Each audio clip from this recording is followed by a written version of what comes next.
South Africa ranked as one of the most dangerous countries in the world. The latest crime stats suggest South Africa is a crime scene. Police are losing the fight against crime. There are major challenges with resources, with capability, with technology. On every front, your National Police Service is struggling. Criminals have actually studied the shortcomings of the criminal justice system, from its forensic capabilities to its detection capabilities and even follow-ups. We're seeing no prosecutions at all. So you've seen what's happened with the National Prosecuting Authority, where they are under-resourced, the caseloads are far too high. Then you have the correctional services where the prisons are overcrowded. So it's the whole criminal justice system that is leading to this. There has to be an attitude of zero tolerance on any sort of crime, small or big. That's what we need to see. And you have to start with the government. Unless they take corruption in their own scenario seriously, why would the police? Police Ministry has denied it is prioritising the safety of politicians over that of the general public. But a closer look at the numbers paints a rather different picture. South Africans do not feel safe. Crime is simply out of control. At the moment, it is purely talking numbers as though our people are just statistics.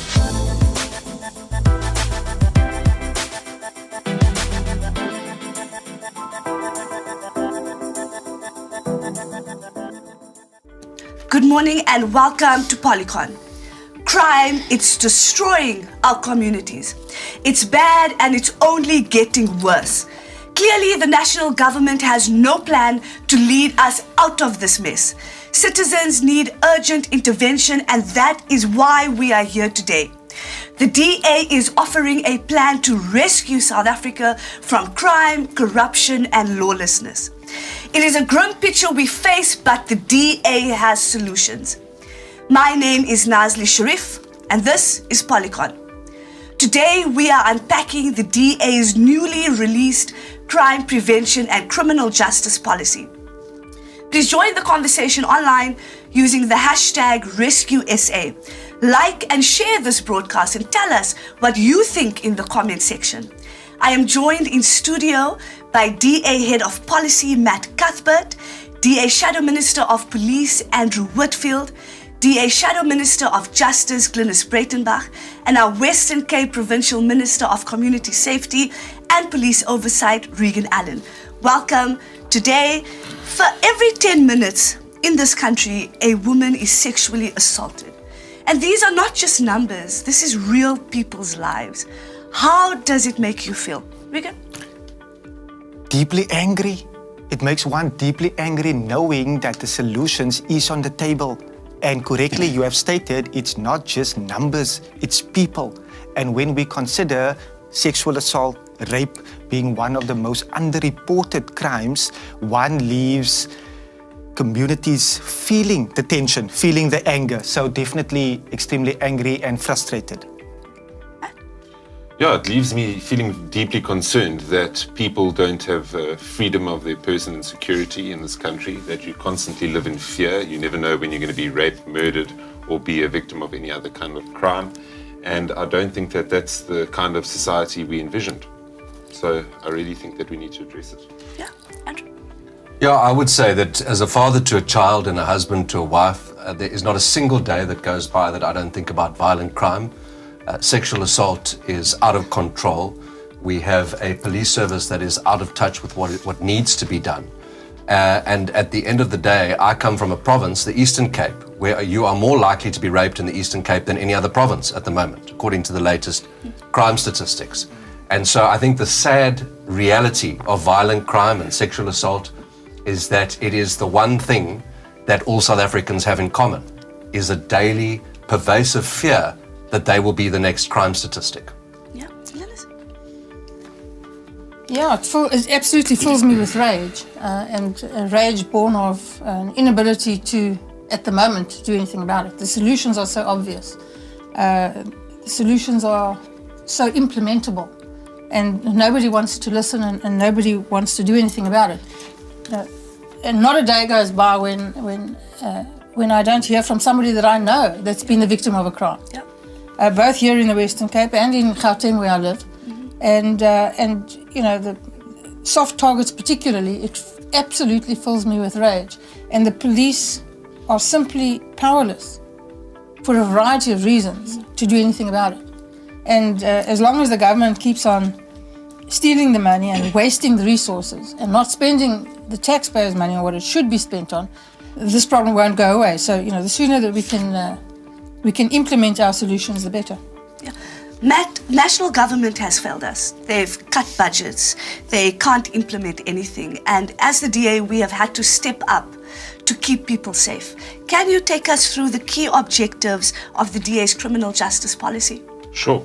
So the first thing is that our approach is founded on the whole of society approach. That means that we partner with communities, with the private sector, to make sure that we have a comprehensive response towards crime. The second thing that we focus on is a well-funded crime prevention strategy. Ultimately, we need to try and prevent crime from taking place in the first instance and make sure that we've got adequate resources to have boots on the ground to make sure that the South African Police Service and other law enforcement institutions are protecting South Africans. The third thing is we need to have effective law enforcement. We need to make sure that our law enforcement institutions are robust, that people know that if you are caught by a law enforcement institution, you are going to go to prison and face the consequences of your actions, and make sure that people have trust in those law enforcement institutions. And then lastly, we need to make sure that we support and make sure that we provide the necessary avenues for victims to make sure that they're not re-victimized and that they have faith in the system. And ultimately, that's what our approach hinges on. Yeah. Prevention is always better than cure. And the DA is tackling the root causes of crime. You cannot put a plaster on a wound without cleaning it out first. Socio-economic circumstances are pushing more and more people into gangs, drugs, and crime. It is vital to empower people to take care of their families. And the best way to empower people is to make sure they have access to opportunities.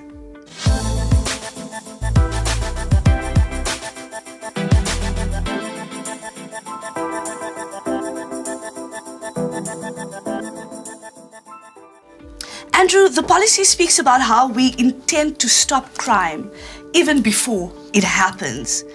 Why is this important, and what are some of the root causes of crime? Well, what is so tragic about the South African Police Service is that it's become, their crime prevention strategy has become a crime reaction strategy due to a whole list of reasons.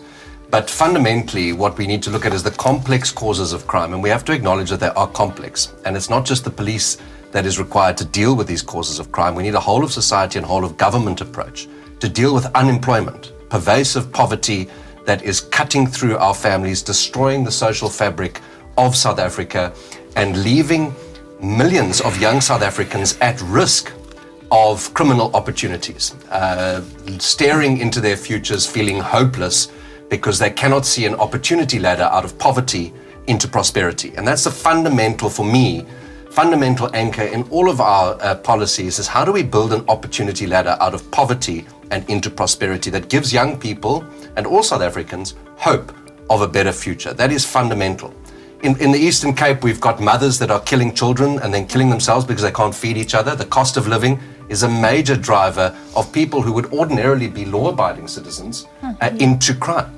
And you know, we've got the highest unemployment rate, highest rates of poverty in the Eastern Cape. And and as I said earlier, it's the province where you are more likely to be raped than any other province and murdered and soon to be kidnapped. And so we can see the trend in crime towards unemployment, poverty, inequality, and all these other issues. But fundamentally, what we need to do is build that ladder. And this policy seeks to address some of those root causes, and together with a whole suite of policies that the DA has that can work together in order to give hope to young South Africans. Yeah. Reagen, Andrew just outlined how bad it is in the Eastern Cape, and it's like that for many other places in South Africa. Can you tell us what is the Western Cape doing to prevent crime? Nasli, since 2019, the Western Cape government has implemented the Western Cape Safety Plan, but this is not just a plan. It is a solutions-driven action, And we have consistently seen that where we are able to step in and step up, we are seeing results. For example, the Western Cape Safety Plan has a three-pronged approach. The law enforcement component, and we have stepped up by deploying 1,300 LEAP officers to our priority areas because we have seen under-resourcing. We have seen where there is a shortage of SAPS officers in those priority areas, specifically in the city of Cape Town, considering that 13 out of the 151 policing precincts is contributing to over 50% of our murders. So our data-led approach, evidence-based approach for deploying our LEAP officers are reaping results.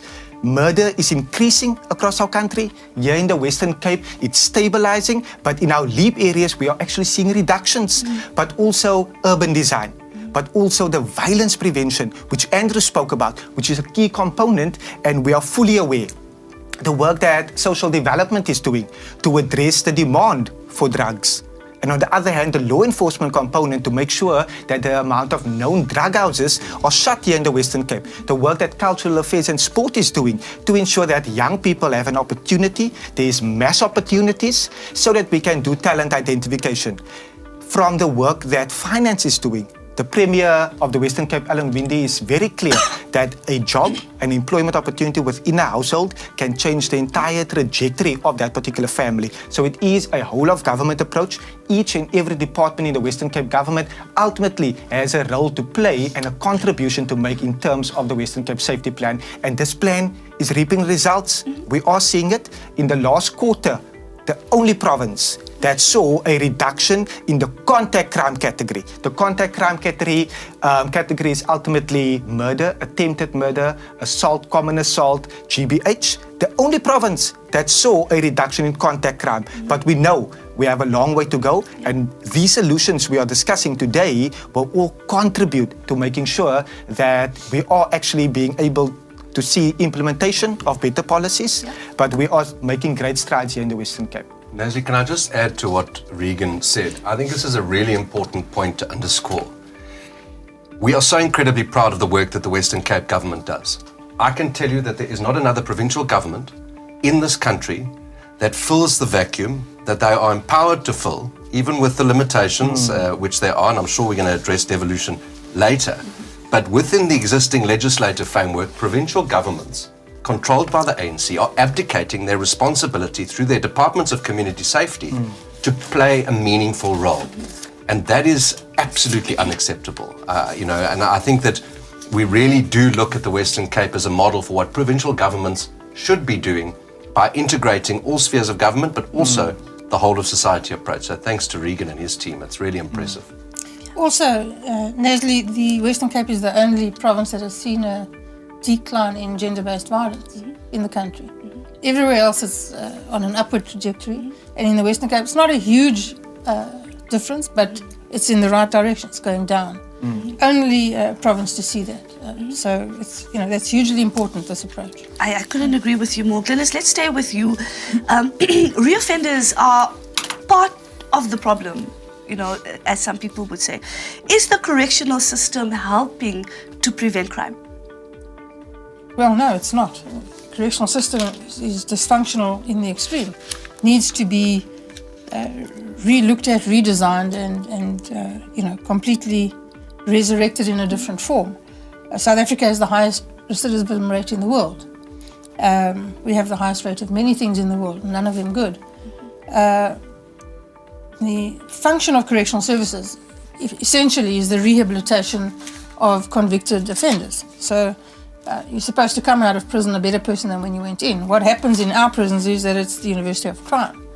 And all you do there is you go in the first time to get an undergraduate degree, and then you specialize in your next visit. Correctional Services has a very big budget, has a massive budget.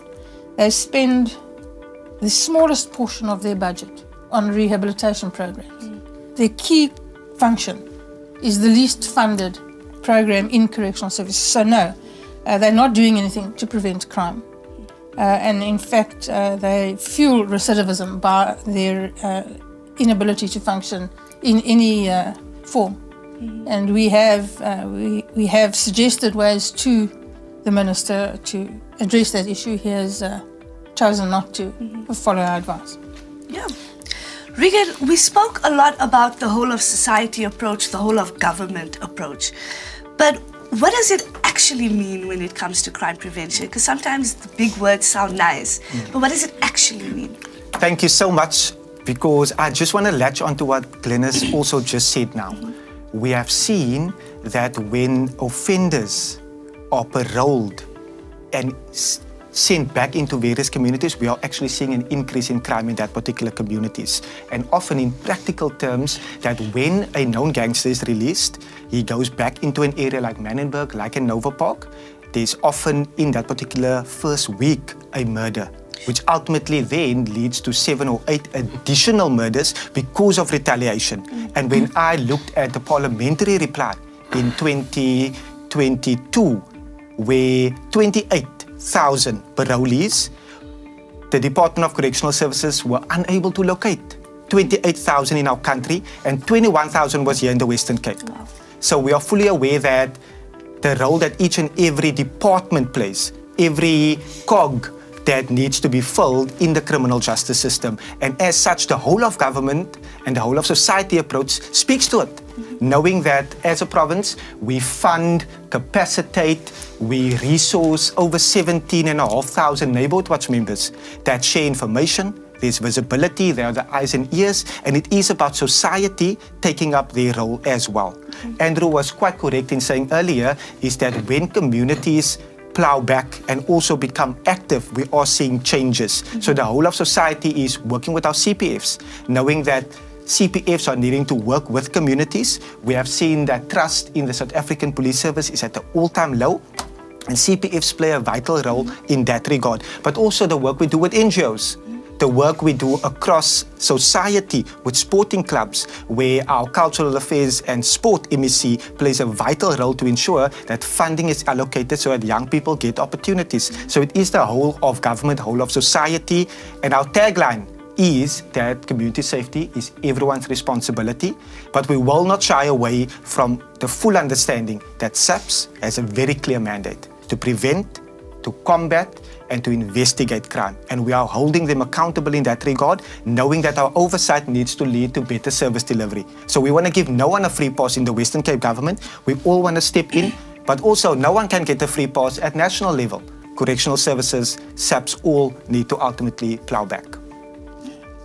Andrew, beyond the direct policing efforts that we have spoken about already, what else can be done to tackle the causes of crime?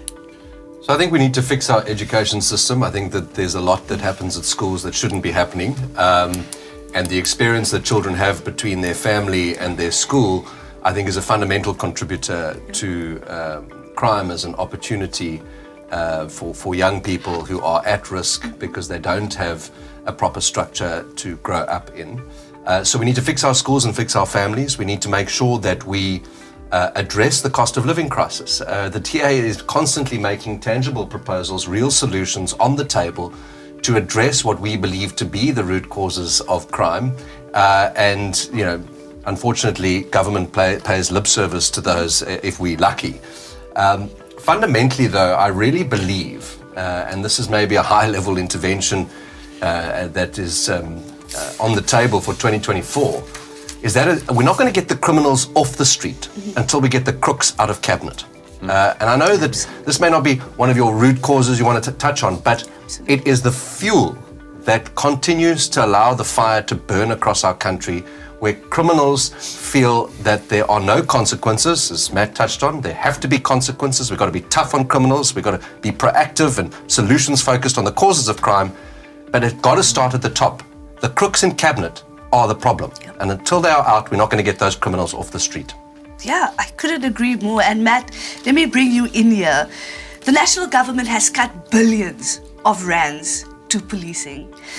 And there's just no money to implement any sort of strategy. Is exactly what Andrew is saying, is that corruption starts from the top, from the head. And we have seen cadres looting money left, right, and center. Can you unpack why it's so important to have a well-funded crime prevention strategy?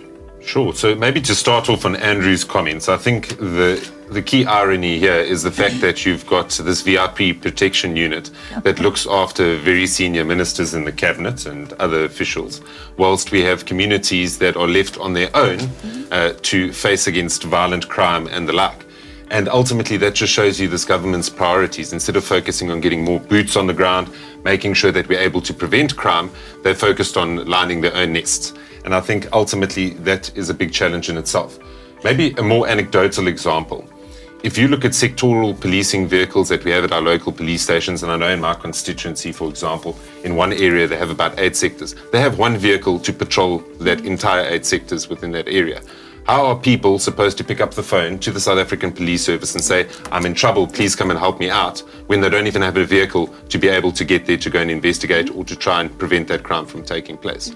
And ultimately, our people are left on their own, left to fend for themselves, whilst government is more interested in lining their pockets. And ultimately, this is why we need a well-funded crime strategy so that we can prevent these things from happening in the first place. And that's about making sure that we have the right priorities, focusing our resources on areas that are most in need, where crime is most prevalent. Can I just say as well, Naz, on this issue of the VIP, the VIP protection budget or the protection services budget is bigger than the budget for the Hawks.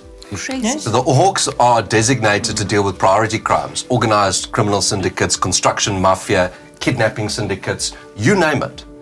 And as much as we've got crooks in cabinet, we've also got the top of the criminal value chain that is not being dealt with because the key institutions that are required to deal with them and to dismantle them are underfunded, while budget is given to protect politicians and VIPs, if that's what we're going to call them. But at the end of the day, that is a complete misuse of budget, the taxpayers' budget, that is directly contributing to increased crime in South Africa. Nestle, later on we will hear from the current mayor for the city of Cape Town. And in 2020, whilst serving as the finance shadow minister for the DA in Parliament, Jordan E. Lewis, he basically alerted many communities with regards to the midterm budget policy statement, where over 11 billion rand was taken from key departments within the criminal justice system, the South African Police Service, the NPA, but also education to fund and provide funding to SAA at that particular time, but it was taken from the NPA, from justice, from SAPS, and from education, even social development, over 11 billion rand in 2020, literally throwing people under the bus or out of the plane. Sure. If I can come in on that point, Nasli, as well, if you look at the way in which government is structured, and particularly the civil service, we have all of these advisors in ministers' departments, people earning multi-million rand pay packages a year, but we don't have enough frontline services. So the key things we're looking at are teachers, making sure we've got nurses, and ideally police officers in this particular case. And there just aren't enough boots on the ground, and that's because their priorities are all over the place. And that's what we need to be focusing on. The police to citizen ratio now in the SAPS annual report, from last year, is 1 police officer to 417 citizens. Wow. And with the new census figures coming out, if they are to be believed, it's likely to be a lot more than that. Yeah, I'm sure. But it's moving in the wrong direction, is the point. Yeah. The failure of the South African criminal justice system is not just SAPS. Every aspect is failing, from our prosecuting authorities, state security, our court systems, and correctional services. It is a ship that is sinking with so many holes that need fixing. Remember the 2021 July riots where our state security agency terribly failed the people. Justice is being denied because of a massive DNA backlog, and very few reported crimes ever make it to a successful prosecution. And this needs to change.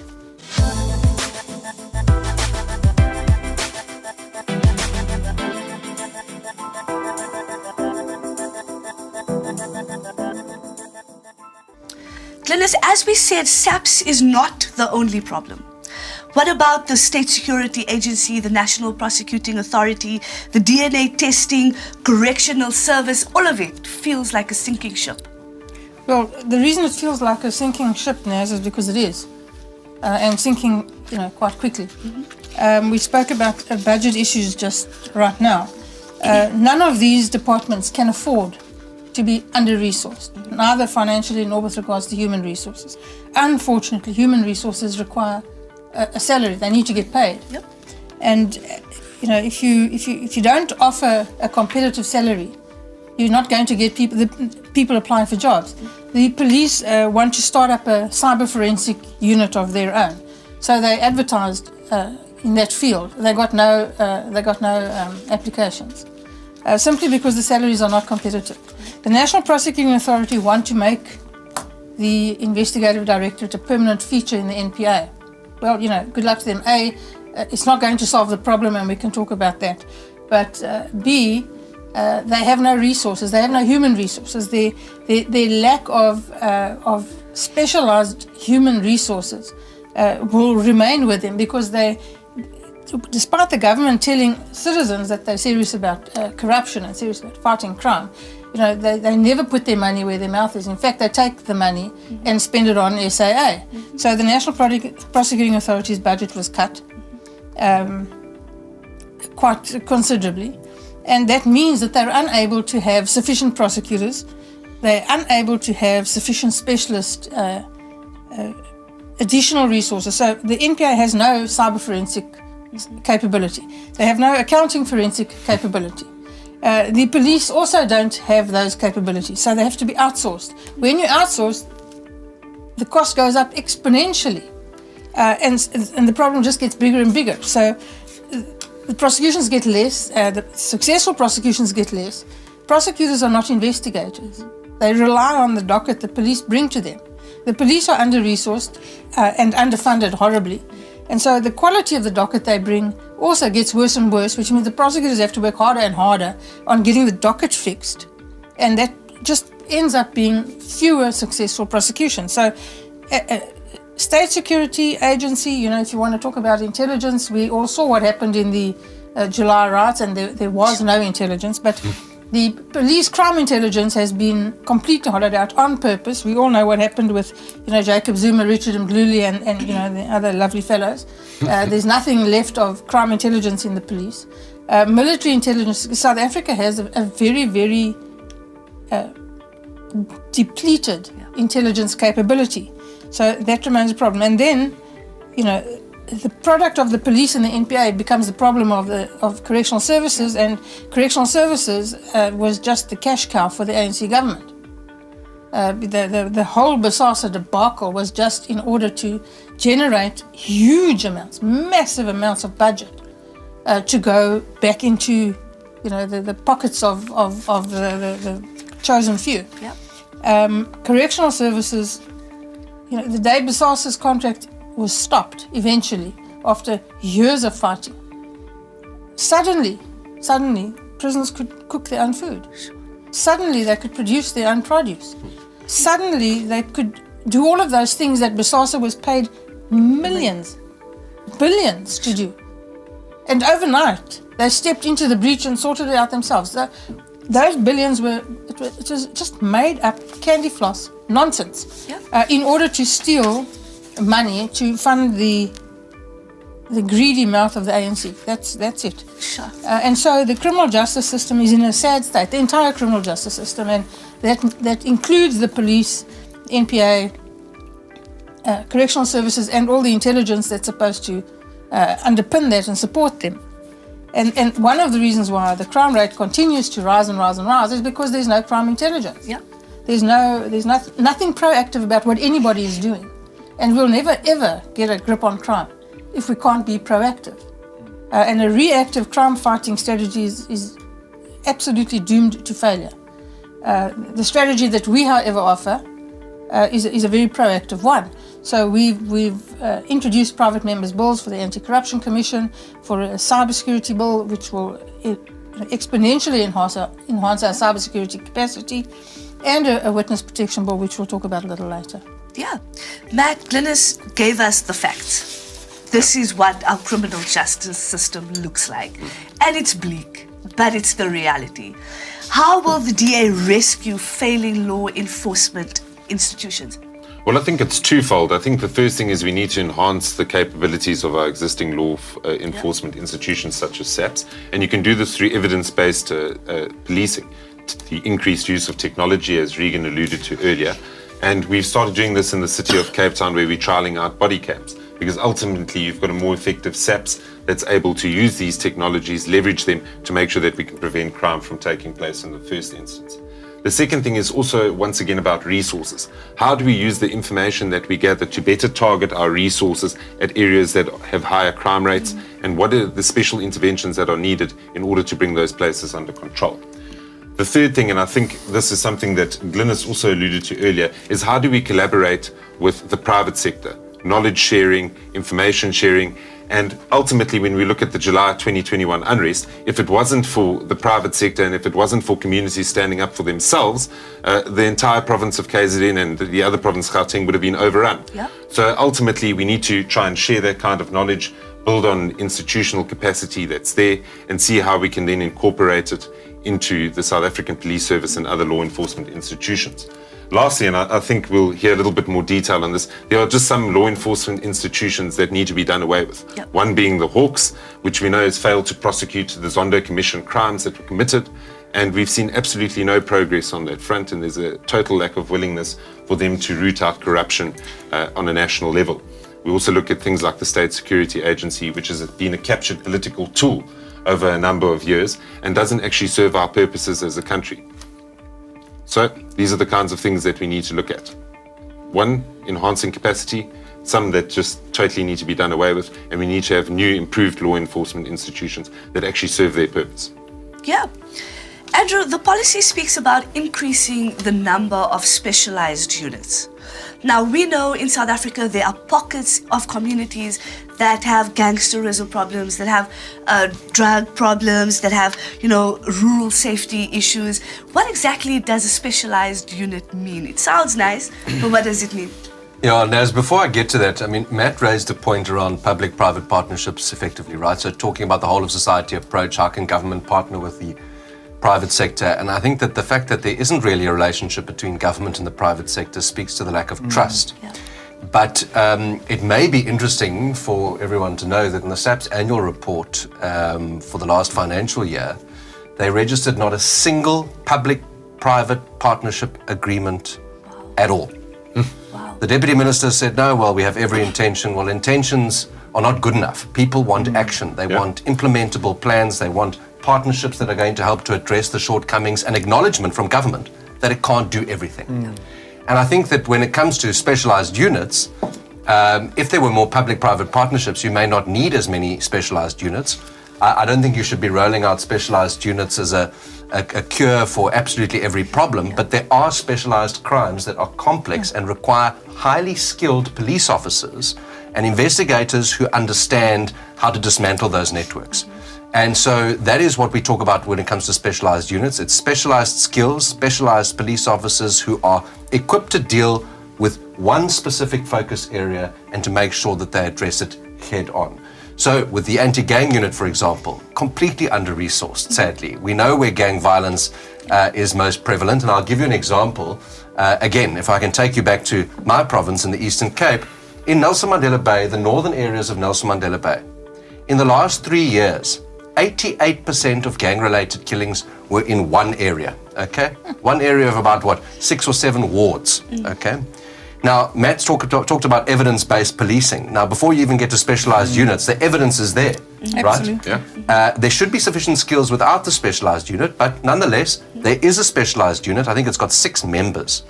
And it travels between Humansdorp when there's a flare-up of gang violence, which is about 130 k's away, and the northern areas, and it travels between the two. But what was absolutely fascinating, and I went to Galvindale in the northern areas and I asked them about that specialized unit, and they said that, it's wonderful to have them, but they were taken from our station and those vacancies were never filled, right? So we're robbing Peter to pay Paul. The net result is an impact that is really minimal, to be honest. And so that is why we need to focus on expanding specialized units to deal with those specialized crimes. But the sad reality is that criminal networks are more sophisticated. They've got more technology. They've got more intelligence than the South African Police Service themselves. And there's a rising tide of corruption inside the South African Police Service, which is becoming profitable for some SAPS members. Most SAPS members I meet are trying to do their absolute best But sadly, this is a reality that we need to combat. I grew up for some part of my life on a farm. And I know the feeling of having to come home at night from town and to hoot at the gate to see if your dogs come, right? And when your dogs don't come, you know there's a problem. Luckily, we never had that problem. Our dogs came to the gate and we knew it was safe to go in. But the feeling of isolation in rural communities, whether you're from a village outside Rusikisiki or a farm in Viljoenskroon, where I was from, the feeling of isolation it multiplies that fear, that pervasive fear that South Africans live with. And the distance between that farm or that village and a police station or a police officer is just impossible, right? So we've got a plan, we've got a rural safety plan. We need specialized units to combat the complex rural safety challenges. And that is something that is absolutely at the top of our agenda as well, to make sure that vulnerable South Africans who are living remotely can also feel safe. Naz, can I just add to that? You know, when you talk about specialist units, Andrew's quite correct. You need, some crimes require serious specialization skills that are built up over time. It's not only the academic learning of a skill, it's putting it into practice, learning from policemen who've done it before, learning from the old guys who know how to do it. And unfortunately, there's no one left to learn from. All of the experience has dissipated out of the police. And so for young policemen coming into the system, there's no experienced old-timers to learn from, which is difficult. You know, when you become a prosecutor and the first time you go to court, all the degrees that you have don't help you. You have to learn that job on the job, and you learn it by making mistakes and hopefully not repeating it. The police are no different. You're not born the perfect policeman. And the reason, one of the reasons why we're seeing such a slow uptick in prosecuting the Zondo Commission crimes and the serious corruption crimes of state capture and the other serious crimes, Steinhoff and the like, is because cynically and insidiously the specialist units in the police and the NPA were hollowed out and closed down, and those skills were lost. And so the commercial crime branch in the police used to be a thing. It was a seriously competent, well-skilled and envied unit in the police. People wanted to be part of the commercial branch. They were sort of seen as a cut above the rest, and there was a lot of training that went into it. There were specialist training opportunities for people who wanted to do commercial work. And it was almost like getting a degree. You had to do courses and write exams and improve yourself to get a better rank. Those skills have been lost. And so unless we can retrain, bring back those kind of skills, we're not going to be able to address specialist kind of crime. Crimes that involve children, gender-based crime, gang-related crimes, and really crime intelligence. I can't stress it enough. Those are specialized skills that are just not there at the moment. I want to tell you that we can fix it. I just wanted to make that point because it can sound really doom and gloom, but I believe fundamentally that we can rescue South Africa from this rising tide of criminality, violent criminality, right? And I believe that we can do it by restoring a culture of professionalism within the South African police service that promotes competencies and skills above cadre deployment and political connections, right? We need to make sure that this top-heavy management structure is cut down to the bone, get more boots on the ground and do all of those fundamental things. But we're not going to attract the skills that Glynnis is talking about until we remove politics from policing. Until we can remove politics from policing and we deploy and employ the right people with the right skills and qualifications and experience, we're not going to resolve it. And one of the key issues I've been fighting for since last year, and I think I might have raised it in SONA, but I can't recall, raised a lot of things. It was a long to-do list for the president. But one of them was we need to re-enlist specialist skills. It's a topic Glynnis and I have discussed around the Hawks, but it is a broader discussion about how do we re-enlist SAPS members who've taken early retirement, they've been retrenched, they've given up, they've gone into the private sector. Worse, they were paid to leave. Yeah, and they want to come back, by the way. There are people banging down my inbox saying, well, is there an advert out for re-enlistment? And I'm going to touch on it a bit later, but there is a huge opportunity to re-enlist those skills that can rescue the South African police service from itself. Reagen, talking about specialized units, the Western Cape recently launched the Oversight Rural Safety Unit. Can you tell us more about that? Nestle, we have seen that, and if I touch it back to the previous conversation, our AGU and the National Minister often says the Western Cape has an AGU unit, has an anti-gang unit. But since the launch in 2018 up until to date, the full complement of the AGU that was on the granted establishment has never actually landed in the Western Cape. But also it is when officers are taken from other precincts. So we have seen that, and I can confirm that. We have seen how we are needing to step up. And when we looked at organized crime, especially in the Overberg area, many will be aware of abalone poaching within the Overstrand area. We have confirmed via our ombudsman that there was links to organized crime, and we have actually stepped in by having an Overstrand Rural Safety Unit that are able to work in the farming areas, but also curb abalone poaching and criminal activities in that particular area. We then even expanded to the West Coast. And in the West Coast, we also have a rural safety unit that is stationed in the Swartland, Malmesbury area, but they also do cross-boundary operations with other municipalities all the way to Matsikama. We also have in Mossel Bay, knowing that we are needing to step in and step up. Coupled to that particular unit, we also have the K9 units. And the K9 units, when we established that in 2018-2019, the K9 units in the South African Police Service in the Western Cape was depleted by 38%. By 38%. We then had to step in, taking budget, allocating budget to those particular areas, West Coast District, but also to the Overstrand, but also to Mossel Bay, knowing that the K9 units play a vital role to make sure that drugs and illicit cargo does not enter the Western Cape, and we are seeing tremendous success.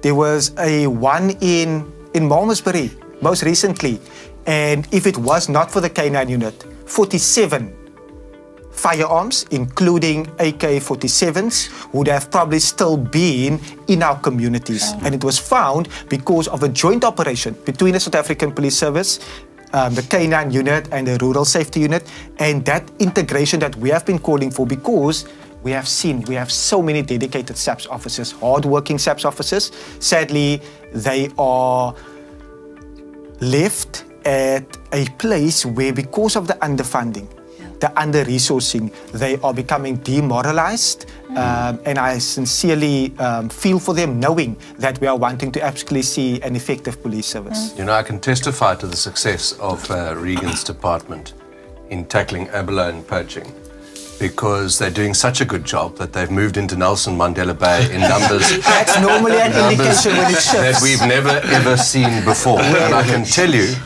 that it's a marine protected area just off the coast of Nelson Mandela Bay, and it is being completely and utterly stripped of any abalone whatsoever, under the cover of darkness, but with the full moon shining. SAPS doesn't have the resources. The local authority is not complementing what SAPS is doing, and the provincial government is sitting in an office somewhere. So there's the proof. The proof is in the pudding, and I can show you the stats. And Andrew, I wouldn't want us to miss this in a practical term. We have seen in the Overstrand area when crime shifts, because there is a concerted effort. And we have seen that in the Hermanus area, Houston area, we were able to then stop and curb the activity there. And then we see literally where it moves. And I can confirm that we have even seen now in the stealing of flora that is also shipped out of our country, that's in the West Coast area. That is also shifting, because criminals are becoming clever. They know what is happening as well, hence the intelligence, hence the evidence-based is so vital. It's not just abalone and flowers, I want to be clear. These are criminals. Yeah, of course. That's part of their enterprise, right? That's part of a much more lucrative value It's an chain. entire racketeering system. Yes, scrap metal, drugs, you name it. There are syndicates that operate. They're not, as I said, they're more specialized than in many cases SAPS, unfortunately. But they are targeting certain products that they know are lucrative. It is illegal, obviously, but then there are, secondary and tertiary crimes that are attached to that. So And I think that maybe, I don't know, either do less of a good job or come across the provincial boundary and help us out. 2024, the Eastern Cape could be a DA-led government and we will be able to implement these policies. Yeah, absolutely. Matt, how does the DA plan to tackle mismanagement and corruption in SAPS? Andrew spoke about it earlier on how we are seeing more and more corruption within SAPS, within our criminal justice system. And how important is it to employ the right people in these key institutions and not the cadres that just come and mess everything up?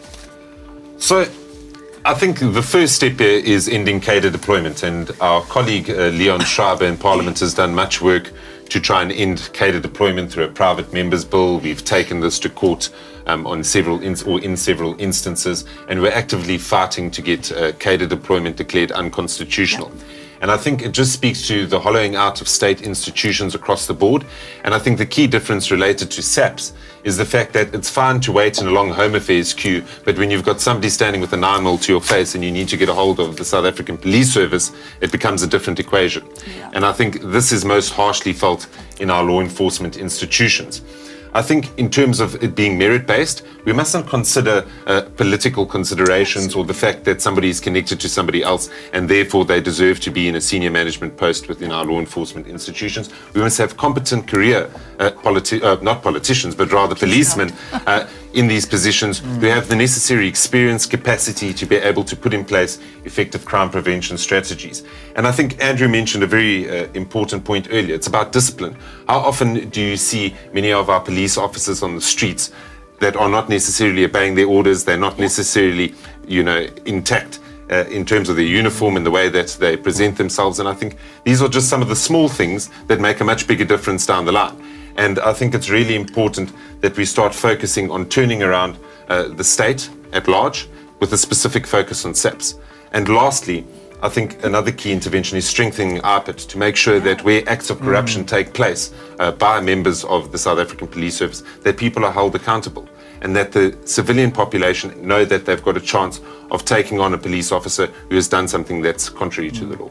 And Andrew is more qualified to speak about the independence of IPID, which will be a stepping stone, so that the ED is actually then truly independent and not reporting to the National Minister of Police. Yeah, so I mean, on that point, it's absolutely fundamental. The relationship between SAPS's discipline environment and IPID is dysfunctional. So IPID is the Independent Police Investigative Directorate. It is effectively the police watchdog. But it's become the minister's lapdog, and we have to be honest about it. It's got no teeth and it cannot bite. And the reason it can't do that is because of politics in policing. And it's not independent. And it's not independent, right? And it's not independent because ultimately the minister appoints and nominates and appoints the executive director of IPID. It just gets brought to Parliament, and as we know, the ANC's majority rubber stamps it. We have proposed that the executive director of the police watchdog is actually interviewed and appointed by Parliament, and the recommendation is then made to the minister to appoint, not the other way around. It cannot start and end with the minister. It must start and end with Parliament, and the minister must put his signature on the employment letter.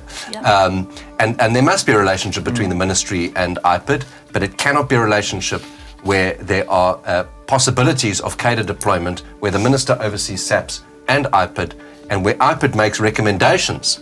More than 10,000 recommendations on serious offences by police officers and only 50 suspensions, I think, in the last 10 years or 5 years, whatever the case. I'll check my facts. But that is the kind of blatant undermining of a key institution that is done by the South African Police Service. And it's not sustainable. It can't work. We need to reform the discipline regime in SAPS, and we need to make sure that currently there's an IPID amendment bill before Parliament where the minister is trying to even remove the committee in Parliament's role from anything to do with the appointment of the executive director. It is an absolute disgrace. Andrew, you mentioned offences. I would want those that are listening to actually understand those offences, because we saw what happened in Gauteng when SAPS officers attacked a person. And those offences, yes, it includes corruption within the South African Police Service, but also when a SAPS officer is accused of assaulting someone either in a holding cell or outside. Are you able to flesh that out a bit more, because those offences are serious, and those offences speak directly to the trust that many of our residents actually have in the South African Police Service. And in terms of the current IPID Act 28, Section 28, there's serious offences that SAPS actually, that IPID must actually investigate. Would you want to? Yeah, I can touch on yes. that. I mean, I think at the end of the day, South Africans demand consequences for criminals. If we say we're going to lock them up, we must lock them up, right? There is a process in between all of that, but if we say we are going to lock up criminals, we must lock them up. And if we accept that corrupt police officers are criminals themselves, we mustn't be scared to lock up corrupt criminal cops, bottom line. And we can only do that when we fix that discipline ecosystem, when we resolve the issues between IPID and SAPS in terms of discipline, labour law, etc. There are various intricacies. But at the end of the day, what we saw, IPID really shot to prominence during lockdown. I don't know if you recall. Difficult not to recall. It was a very tragic time for South Africans who lived in fear of an invisible virus and a police service, which is usually invisible, but all of a sudden was everywhere. Okay, everywhere, committing the most atrocious acts of police abuse. And that's why the DA released an email address at the time to say report police abuse at da.org.za. It's still ongoing. The VIP abuse in Fourways on the N1, for example, was another example. We had a number of people reporting other incidents, and we're trying to comb through them and get them through IPID and to deal with them. What are those offences? Assault, sexual assault, rape, murder, corruption. Murder, you know, so all of these serious offences committed by police officers speak to that culture of impunity that criminals feel. And this ecosystem of safety that our policy tries to achieve for South African citizens requires a deliberate management focus to policy and policing. And this is where his name hasn't come up yet. I was waiting all for that know who I'm moment. talking about. But Minister Bekele needs to spend more time behind his desk with his senior managers identifying key policy loopholes and interventions. Maybe he can take this document and copy paste it and start to really start to get things back on track. But at the end of the day, the minister's too busy parading around crime scenes, often contaminating those crime scenes and making sure he's in front of the cameras, rather than dealing with the fundamentally important issues that are going to deal with consequence management for corrupt criminal cops, so that corrupt criminals on our street fear the police who are supposed to be chasing them and locking them up. Completely. And you should also revisit his appointment processes. Absolutely. Instead of appointing people to senior management who've never touched a docket in their lives.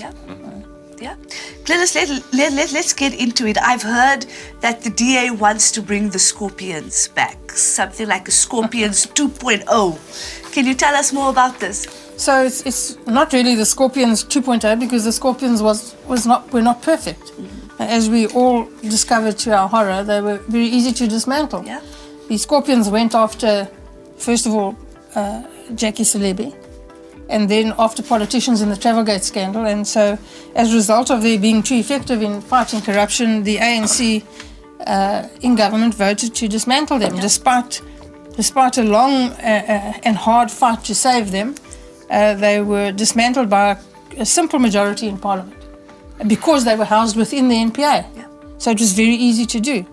Now the minister wants to, is touting an NPA amendment bill that will make the investigative directorate a permanent feature in the NPA, and that's his answer to fighting corruption. Well, that's nothing but really cheap politicking, because it will not solve the problem. A, it will not have the powers that it needs to have, and B, it will not be independent. And that was the Achilles heel of the Scorpions. They were not independent. So what the DA is proposing is an anti-corruption commission. We've drafted a private member's bill. It's already in the process. It's quite far down the line. It will require a constitutional amendment, because we're suggesting that it should be a Chapter 9 institution, so that it will have the required independence, so that it will need a much enhanced majority in Parliament, which the ANC will never smell again, to dismantle. And so when it goes after politicians, as it must and will, when it goes after senior officials, as it must and will, it will not be able to be dismantled at the whim of politicians. And that is what we're proposing. We're proposing a properly resourced, properly funded, independent investigative and prosecutorial capacity that is multidisciplinary. So it will cover forensics, it will cover accounting forensics, it will have all of those capabilities that the investigative director does not have. And it will be housed in one unit. Investigators and prosecutors will be housed in one unit, and of course it will work in conjunction with the National Prosecuting Authority. It can never work as if they don't exist. The National Prosecuting Authority fulfills a very important role in South Africa, and the Anti-Corruption Commission will have to work in consultation with the National Director of Public Prosecutions, always, of course. But it will take that top slice of corruption cases, that top slice of organised crime, and relieve the NPA of that burden so that they can actually get on with other very important matters and keep the wheels of justice turning more quickly than they're doing now. Yeah. So court hours currently sit at around 110 a day. 1 hour. I mean, wouldn't you like a job where you work for 1 hour and 10 minutes a day? Absolutely. I'd love it. Yeah. So 1 hour and 10. No wonder we've got a backlog of cases. You'd hate it. So we've got a huge backlog of cases, and it's growing and growing and growing. And if the courts continue to sit for 1 hour and 10 minutes a day, that's hardly surprising. Yeah. So the Anti-Corruption Commission is envisaged to take over that top slice of stuff, relieve the NPA of that burden to allow them to get on with the many other very important matters that they have to attend to, and deal with those matters in a highly specialised environment that will be able to tackle that type of crime both thoroughly and quickly, so that justice in fact can be seen to be done and accountability will be the order of the day. Glynnis, talk to us about the Thabo Bester saga. Right. This was a tragic example that demonstrated just how broken our justice system is. Well, Thabo Bester was properly convicted and serving a sentence. He was out on parole when he committed the offences that he was in prison for the second time. So he's a serial rapist, he's a murderer, convicted of both, and somehow landed up in the Rolls-Royce of prisons in Mangaung. Why, we don't quite know yet, although we're trying to find out. So why he was in that prison, we don't know. Then he was, of course, moved. He lived the life of Riley in prison. Special treatment, special meals, moved into single cells whenever it suited him. And at the time of his escape, he was moved by none other. He was assisted by both G4S officials and correctional services by being placed into a cell right at the end of the corridor, furthest away from any cameras, and pardon the pun, next to the escape route, the escape stair route out of the building. And he was moved there, so somebody was moved out of that cell to accommodate him, even though there were other empty cells in the prison at the time. And he was moved there at his request. So for Bester to escape in the way that he did, he must have had access to a lot of money. Somebody bankrolled this escape, and we're talking about many, many millions. We're not talking about small change. 23 people who were on duty at the time had to look the other way. Those palms needed to be greased. It wasn't a cheap exercise. It was planned with, military precision in a maximum security facility that is supposed to house safely dangerous criminals, and no one can argue that he's not a dangerous criminal. But him having escaped, he was on the run, so to speak, for nearly a year, and nobody was looking for him. That's the concerning thing. Not that he escaped; he shouldn't have escaped. But just the other day, people escaped in KZN. They were rearrested within 48 hours. That's what you do when people escape. You hunt them down and you reincarcerate them.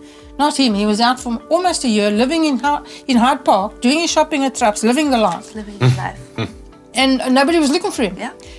At the best for the police and correctional services and the Justice Minister, they all knew by July that it wasn't Bester, because the post-mortem was out.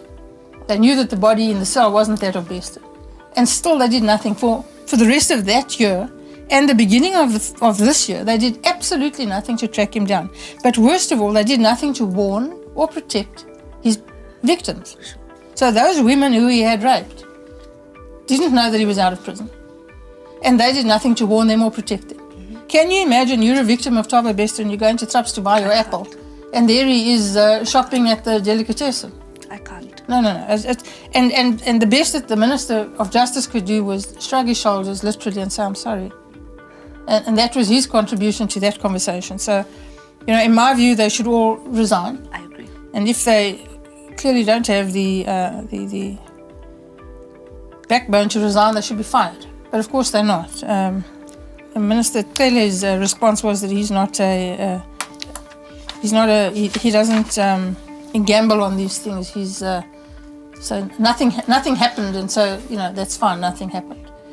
It's completely unacceptable. We see now that the trial is taking forever to go on. It's postponement, appearance after appearance after appearance, and nothing really concrete seems to be happening. Although the case itself seems to be relatively clear cut. Yeah. And again, I think the NPA is going to be making the mistake of trying to throw the book at him and prosecute him for every conceivable offence. Was he incarcerated? Yes. Was he serving a life sentence? Yes. Was he in a maximum security facility? Yes. Was he there when he was apprehended? No. So, it seems reasonably clear-cut to me. But yet we see this prevarication yet again, which just drives people insane. And again, no accountability for bad behaviour. So, Bester was a confluence of coincidences that is just really too much to accept. Yeah. And a complete and utter failure on the part of the criminal justice system, but worse, a conspiracy of the role players to keep it quiet. Yeah. And there's a question that needs to be answered. And we haven't got those answers yet. We're still digging. Yeah. Sure, Glynnis, it's bleak when you put it that way, and you speak about how do you feel if I had to see my rapist in a store. And we can speak about words, but the reality is women go through this every single day in this country. And it is unacceptable. And thank you for pushing this issue so hard. Many South Africans appreciate it. But it gets worse, Naz. Because after the Bester thing, after they had the warning of the Bester thing, when it was pointed out to them that perhaps as grown men with some sort of responsible job, they should have thought about warning and protecting the victims. Absolutely. Mere months after that, the Minister of Justice in fact paroled the two rapists of Alison Botha. Yeah. They were, despite the fact that they've threatened her from prison, that they have not rehabilitated, that their families opposed their parole. He did not think it necessary to warn Alison Botha that they were being paroled. She learned about it in the newspapers. Yeah. So, he's either just completely callous or he's a really, really slow learner. Yeah. Reagen, why is the increased use of technology important? And especially looking at what Glynnis spoke about, Thabo Bester, and crimes that continue happening. Technology is in an instance where you could assist with, one, prevention, but also fixing the institutions. Can you speak to us about that and what the Western Cape has done? Naz, it's very clear that when we look at case studies in the US, when we look at case studies in the UK, in Europe, the use of technology by law enforcement agencies is on the increase. Here in South Africa, we have seen from the SAPS side, we have been lacking. So what we have done by the City of Cape Town and with the City of Cape Town is to ensure that there's gunshot detection technology, for example. And we have seen that that particular technology actually lead to the arrest of a perpetrator within mere minutes. And that technology now, I can confirm, is being considered even at a national level. And we have seen it's a technology that can be utilized. The fact that we are able to ensure that someone is arrested by appointment speaks to technology. What it ultimately means is that there's a number of vehicles that is often used in order to commit a number of offences and crimes. Via our Western Cape Department of Mobility, in terms of license recognition number plates, we are able to actually ensure that someone is arrested based on appointment. which is using technology in order to catch a perpetrator. But obviously also in terms of what law enforcement and Metro Police can use in terms of dash cams on their vehicles and body cams. But it all speaks to using technology, for example, a deployment system.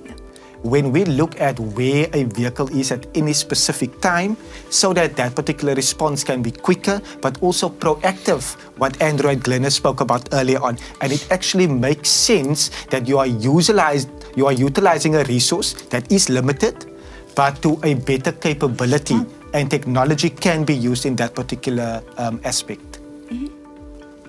The Western Cape is doing it, but we can do more if we have more policing power. This is why we say Viva Devolution, Viva.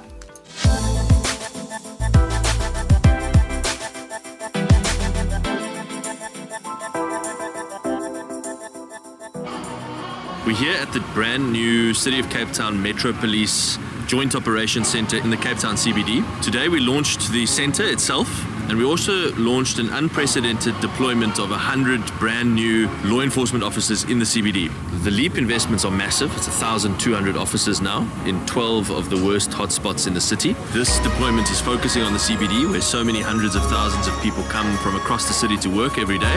We are doing everything that we possibly can to make Cape Town safer for you, the residents, but we'd also like to do a lot more, which is why we are pushing for more policing powers to be devolved down to Cape Town so that our officers can do even more to keep residents safe.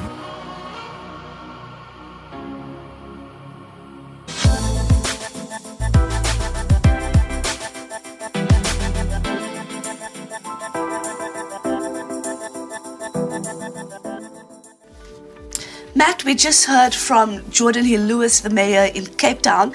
Let's talk about the devolution of policing powers to capable governments. What does it look like? What does it mean? And how does it benefit people on the ground? So Reagen and I were having this discussion a little bit earlier on, and I think they've developed a much better relationship with the South African Police Service here in the Western Cape than they historically did. Yeah. But the fact is that provincial government and local government has had to step into the breach where national SAPS has failed. And this has obviously led to a spate of crimes. And I think the responsible thing to do by our provincial and our city governments was to go out and say, well, what are we going to do about this? And there they introduced the LEAP program, the program which has introduced over 1,000 officers and boots onto the ground. And I think it's been very important in fighting crime in places like Nyanga. And maybe Reagen can give us a little bit more detail about the good work that they've been doing. Yeah. As a Western Cape government, we are obviously advocating for the devolution of policing powers, not only to a provincial government, but also to local governments like metros. Yeah. It makes sense. It makes sense because once policing powers is closer to the people, the policing needs and priorities of that particular province can be taken into account. Year on year, as a government, we submit our policing needs and priorities to the National Minister of Police. It is hardly taken into account. Devolution, also in terms of the Constitution, Section 206(4) of the Constitution ultimately provides a framework for functions to rest at a provincial executive level. And then in terms of C, in terms of national policing policy, functions can actually be allocated to provincial executives. It makes sense, but also in terms of the practicalities thereof, I'm often talking about, and we've often spoken about, the disciplinary within the SAPS earlier on. If that particular function is devolved, we ultimately ensure further independence, but ultimately that many of the officers that are guilty of not doing their job, where there's a dereliction of duty, that we will be able to step in that regard. So that particular model will ultimately serve the Western Cape, and we are able to address skewed allocations. When Andrew spoke earlier on about the police to population ratios, our provincial average is 550, so one officer for every 550 residents. If I take you to the areas where our LEAP officers are, there the average is one officer for every 900 residents. I can now take you to an area called Cluttersville, and the police to population ratio in Cluttersville is one officer for over 1,300 officers. So once devolution happens, and I sincerely trust that this particular call is even now resonating in provinces like Gauteng, even KZN, and they are referring to a new policing model. Yeah. devolution have become, in terms of national government, a swear word. It's not a swear word. It's ultimately a government wanting to take responsibility, have the executive authority, so that we can implement solutions that can address the needs and the priorities within our province. Naz, I would say that, I mean, a very important point from somebody who comes from one of the more dysfunctional provinces is that devolution can work if it is to capable, competent provincial and local authorities. Yes.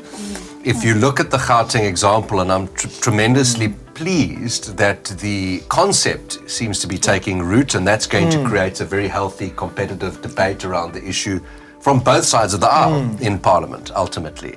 The ANC can no longer stand there and say devolution, you know, is a swear word because in one of their own governments they're trying to do it, but they are failing. They're doing it wrong. They're doing it as an election gimmick and not as a core fundamental of good governance, right? So approach things from good governance, root out the corruption, make sure that you are a capable provincial government, and then apply for the devolution of certain functions. And I think the Western Cape should be used as the case study for other provinces, where criteria can be established to say, we can devolve these powers to you because you meet a threshold of good governance, capability, etc. You can do this. I think it's a critical element in the debate because I can tell you that there are some provinces where if it was devolved at the moment, it may just add to the crime stats. It will just make it worse, yes, certainly. If you're going to do something, do it properly. Have you seen the great video that's circulating this morning on social media of the new LEAP officers being out on a training walk on the promenade in Cape Town? So they're all dressed very smartly in the uniforms. They're all doing this slow jog. They're all singing like, you know, policemen do in American movies. And the people on the promenade are absolutely mesmerized by them, screaming their support. So happy to see them. So, you know, it does a lot for the community to see that something is being done. Absolutely. It does, and it makes communities feel safer. Absolutely. Knowing that there are people there. It's also proof. It's proof that we can rescue the situation, right? Just the sheer presence of visible policing gives South Africans confidence. Once we've got confidence, we can build trust. Once we have trust, we can really start to get communities involved in the solutions. And I think that it must never be underestimated, the power of positive, proactive policing, visible policing, and a positive attitude. Totally. People who are properly qualified to go out there and do this. It shifts perceptions, it makes people feel safer, and when people feel safer, they feel free. And when they feel free, they can do anything. Absolutely. South Africa, here are the stats. Every day, over 75 people are murdered. A person is violently assaulted every 3 minutes. South Africa is the rape capital of the world. With every 10 minutes, a person is sexually assaulted. But these are not just numbers. At the end of each number is a person, a family that is suffering. What we need in this country is a caring government that focuses on supporting victims of crime.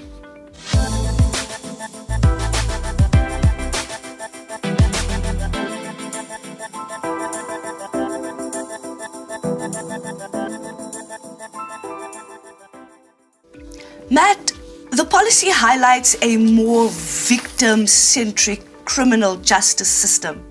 These are big words, right? But what does it mean? So I think that Glynnis has just described the problem, that victims were not notified of the fact that a mass rapist or serial rapist was out on the loose.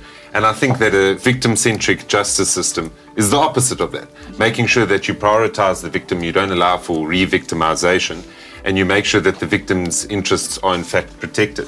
And some of the measures that we propose are things like healthcare screening to try and prevent further instances of gender-based violence, So if a woman walks into a clinic and you can see there's visible signs of domestic violence or some kind of abuse, then it's incumbent upon those officials in that particular clinic to refer that to the relevant authorities with the consent of the individual. Also making sure that where there are cases of people being abused, that they have the necessary shelter, the necessary rehabilitation centres, and providing them with that kind of support so that they are able to rebuild their lives, because this is often a very tragic, a very, very difficult process to go through. And if there's no one there to support the victims, then who is going to do it? And ultimately holding SAPS accountable for delivering on the investigations that they do, making sure that they follow up with victims, making sure they keep them constantly informed. It's often the case you open up at a particular police station and you don't hear anything for months. Nobody even bothers to tell you that the case has been thrown out of court. And I think most recently, an example of my constituency in Gauteng is it's alleged that this young lady who was raped in a field was then accompanied, or the perpetrator then came to her house alongside a police officer, and she was offered 5,000 rand to make that particular case go away. She then went to the police and informed them of this instance, and they said, no, this man is very well connected, and therefore there's nothing that we can do. Now, obviously, these are allegations which need to be tested before a court of law, but this is a very serious indictment on our criminal justice system if this is in fact the case. And ultimately, she sits in a situation now where she has to move from place to place in the area in which she lives because she doesn't feel safe, because this man has obviously got some sort of protection from the state, and he's able to ruin her life. And I don't think that that's the kind of life that we envision anybody in South Africa to live. And ultimately, that's just one victim. How many other people go through that? How many other women face the kind of challenges that they do because of a criminal justice system and failing law enforcement institutions that don't actually place them at the center? Too many, Matt, too many. Andrew, justice delayed is justice denied. Every year the DNA backlog gets bigger. In fact, I know of cases where cases are withdrawn, cases are closed, even before the DNA evidence comes into play. Can you tell us more about why and how this DNA backlog is affecting so many people in our country? Yeah, well, what we've been saying in Parliament is DNA denied or delayed is justice denied, right? So there have been tremendous delays in the processing of DNA case exhibits and the samples that sit within those case exhibits. But there has been an improvement. I must acknowledge that there has been an improvement, but it's simply not good enough. We exposed, or I exposed in the committee in 2019, that there was a sharp decline in the performance in forensic services in their quarterly reports, a dramatic decline. So their target was 80% of case exhibits to be processed in 90 days, and it dropped down from 75% to 26%. This was a huge red flag, and it was the beginning of one of the most unacceptable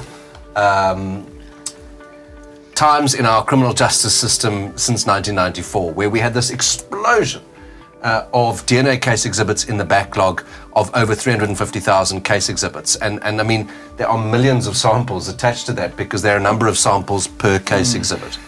So we systematically worked at driving this issue in Parliament, continued to fight for it, got all of the political parties on board, because it's not a political issue, it's a justice issue, right? We shouldn't be fighting over these issues. And we were able to put enough pressure on SAPS that today, the official, and I go official, record is about 60,000 in the DNA backlog, but I can assure you that we're racing very closely to 100,000, because those are the ones that they've registered on their system. There will be some in storage, there will be some that haven't been registered yet. So we are moving in the wrong direction again. In spite of what the Minister says publicly, the DNA backlog is now shifting, in spite of the great work that was done by the scientists and very professional, highly sophisticated labs. We are shifting back to the wrong direction, and that is a very alarming development. One of the most tragic situations in the last few years in fighting this issue was that a simple amendment bill, which could have been brought to Parliament in 2017, sat in Cabinet from 2017 until last year. It was, it's a Criminal Forensic Procedures Amendment Bill, and we call it the DNA Act, or the DNA Bill. And that bill was literally a one-page technical amendment that removed the expired transitional provision, and it compelled all Schedule 8 offenders to submit their DNA, right? Previously, a clever lawyer could say, well, actually, that transitional provision expired in the bill, You cannot force my client to submit their DNA. That means that in the DNA environment, we have a convicted offenders database. They cannot be loaded onto that convicted offenders database. Their DNA can't be loaded and then can't be linked to previous or future crimes, right? So it is such a powerful, powerful tool of evidence that can give justice and turn victims into survivors, right? And this is what we've got to try to do, is shift the whole scenario from victims to survivors. And we can only do that when we fix the criminal justice system. It still took us in that committee, once I produced that bill and said, but this has been sitting in cabinet, it still took us 2.5 years to process that bill through Parliament. Between 2019 and last year, nearly 100,000 convicted Schedule 8 offenders, rape, murder, sexual assault, attempted, were released on parole without having their DNA loaded to the convicted offenders database. Unreal. That is one of the greatest travesties of justice. The technology is there, the skills are available, but somebody in procurement didn't renew a contract, the machines were expired, the DNA backlog expanded, a minister forgot to bring a bill to Parliament, or whatever the case may be. And this underscores the importance of Parliament and the importance of the work that Glynnis and other colleagues are doing in provincial legislatures and parliaments to hold government accountable. Yeah. Reagen, what is the Western Cape doing to support victims of crime? I love what Andrew just said now about victims and survivors, knowing that we have women that are under difficult circumstances surviving. We have seen from our side in terms of monitoring the victim empowerment programs within our own government and that of the South African Police Service, because we want that to be effective. We have also seen our court watching brief ultimately ensuring that victims or survivors ultimately get justice that they deserve. We have also seen from a monitoring point of view, because 206 of the Constitution provides for oversight from provincial governments, and that oversight must lead to better service delivery. So we have seen when we monitor the implementation of the Domestic Violence Act, we are able to better help and assist victims of crime as well. But that whole of government approach again, that whole of society approach again speaks to what social development also does. Social development has a range of programs to help and assist victims, but also that the Premier of the Western Cape has programs within his particular department as well. And it does take that whole of government approach, because we care and we ultimately want to have a people-centric government that will help and assist our victims. Yeah. Glynnis, how can we better support witnesses and whistleblowers? Well, at the moment, and as the support for witnesses and whistleblowers is sadly lacking. Witnesses are required to present themselves at court. Cases get postponed constantly. They have to come 3, 4, 5, 6 times. Then the employers get tired of this request to go to court, and so eventually your witnesses disappear. Or they spend the whole day there and nothing happens. But even before that, they have very little support because, again, everybody's overstretched and under-resourced. So we need to revamp, and we have a private members bill in the pipeline to revamp both witness support and witness protection, which will really, I think, revolutionize the entire witness protection and witness support environment. And it includes, for instance, financial support for witnesses and particularly whistleblowers.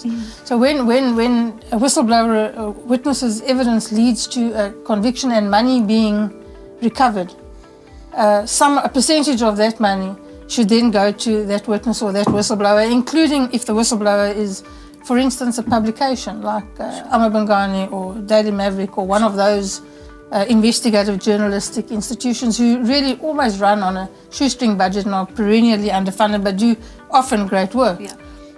So of course the checks and balances are important and they're quite sophisticated, but if we can get sufficient support for that private members bill, I do believe that we will be able to revolutionize that entire environment and make witnesses feel more secure, make sure that witnesses are treated a lot better from when they enter the system to when the case is finalized, and make sure that there's a proper financial reward for whistleblowers particularly, but not an incentive, because you want to disincentivize people who make up stories just to get money. So it's an intricate balance of principles, but I think that our bill is a good one, and it probably won't pass in this Parliament. But of course, if the DA is in government after 2024, it will certainly pass in that Parliament. Yeah, not if, Glynnis, when. I know as South Africans we are feeling very hopeless, but we must never lose hope, because together we can rescue South Africa. But we can only do this if we register to vote. Power to the registered.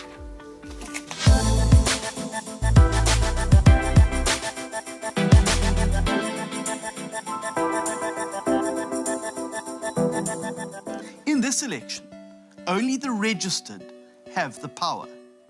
If you're tired of load shedding, register to vote. If you're tired of corruption, register to vote. If you're tired of the rising cost of living, register to vote. And if you're tired of a government that's continuously working against you, register to vote. Go to check.da.org.za and let's give power to the registered. Get help registering to vote at check.da.org.za. Register to rescue South Africa.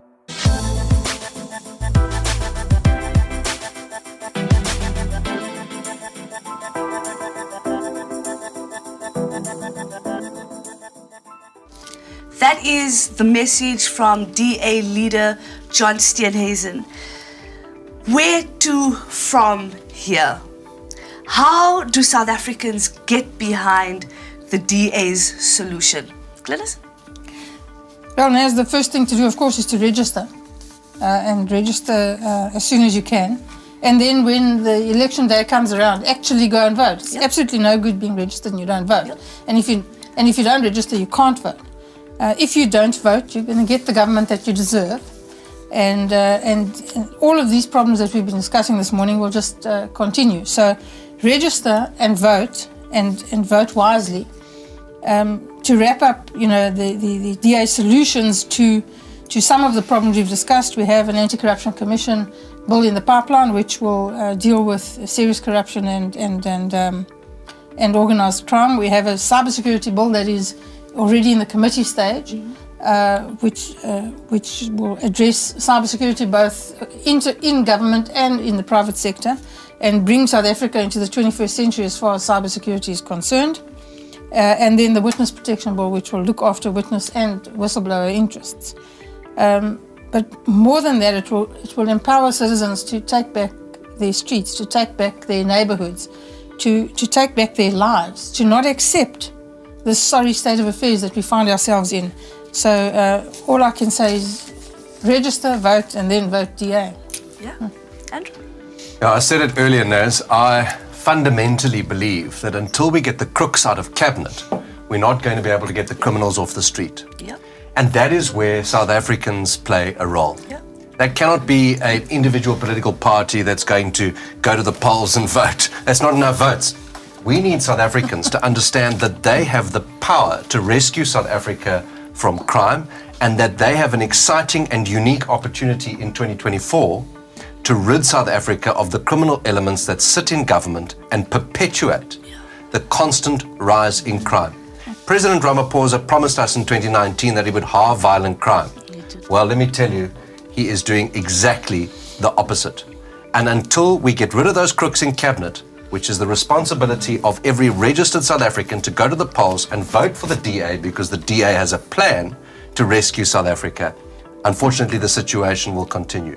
But I don't believe it's hopeless. I have a tremendous amount of hope in the South African public, and I think they will heed our call to get registered, and they will take that power into their own hands to rescue South Africa from the crime wave that is ravaging our nation.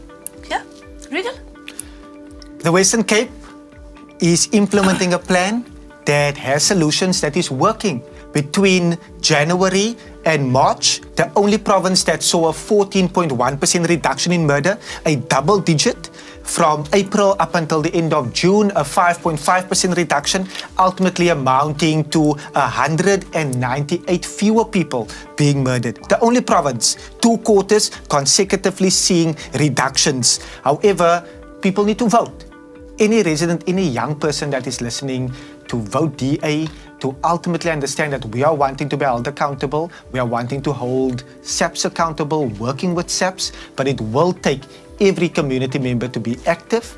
It will take people to make decisions, to vote for the DA, because we have often seen that where the DA governs, every metric, every independent assessment, the AG reports confirm that where the DA governs, we govern better, and we will bring solutions that will ultimately reap results. Matt? Thanks very much, Naz. First and foremost, everybody needs to go out and register to vote. And they need to realize that it's not good enough to sit on their couches and opine about the state of our country and the fact that violent crime is in the state that it is. Ultimately, we need everybody to get behind the DA's plan to create a safe and secure society and to rid our country from crime, corruption and lawlessness. And the only way that can be achieved is through the ballot box. So it's incumbent upon all South Africans to make sure that at the registration weekend in November this year, and there's one early next year as well, that they go out and they register to vote and they vote DA, so that we can put in place our alternative model to dealing with the serious issue of crime in this country. We are not criticizing, we are not complaining and not coming with the solutions. I think we've clearly stated here today what it is that we plan on doing, how we plan on turning the ship around. And it's now important for South Africans to get out behind us and come out and support when we go to elections next year. Yeah, thank you so much to the panel for bringing their wealth of knowledge and experience and unpacking exactly what the DA solutions are. The bottom line is this: South Africans are living in fear. We desperately need a new government that is going to prioritize solutions. The DA's crime prevention and criminal justice policy will create a safer and more secure South Africa for all its people. Together, we can rescue South Africa from rampant and violent crime. But together, we need to remove the ANC from power. Let's give power back to the people and get behind the DA's mission to rescue South Africa. Make sure you are registered to vote. Go to check.da.org.za for assistance. My name is Nazli Sharif, signing out, sharp and aware.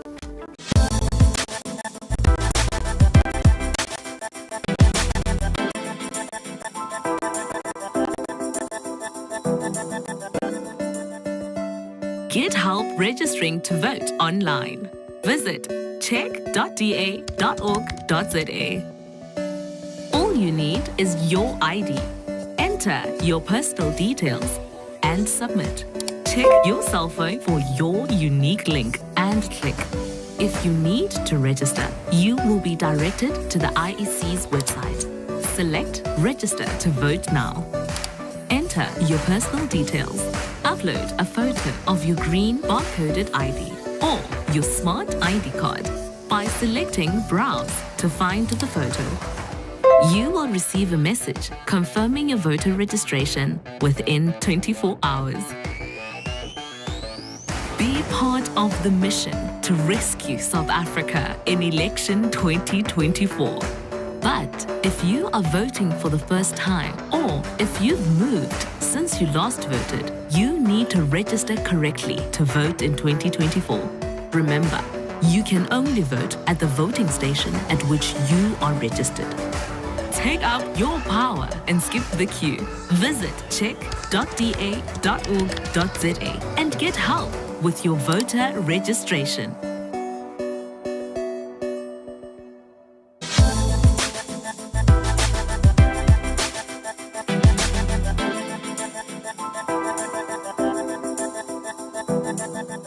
Thanks for watching. All across our beautiful country, people are joining forces to elect the new government that can rescue South Africa. Help our rescue mission and register to vote. Get help registering online now at check.da.org.za. Let's rescue South Africa.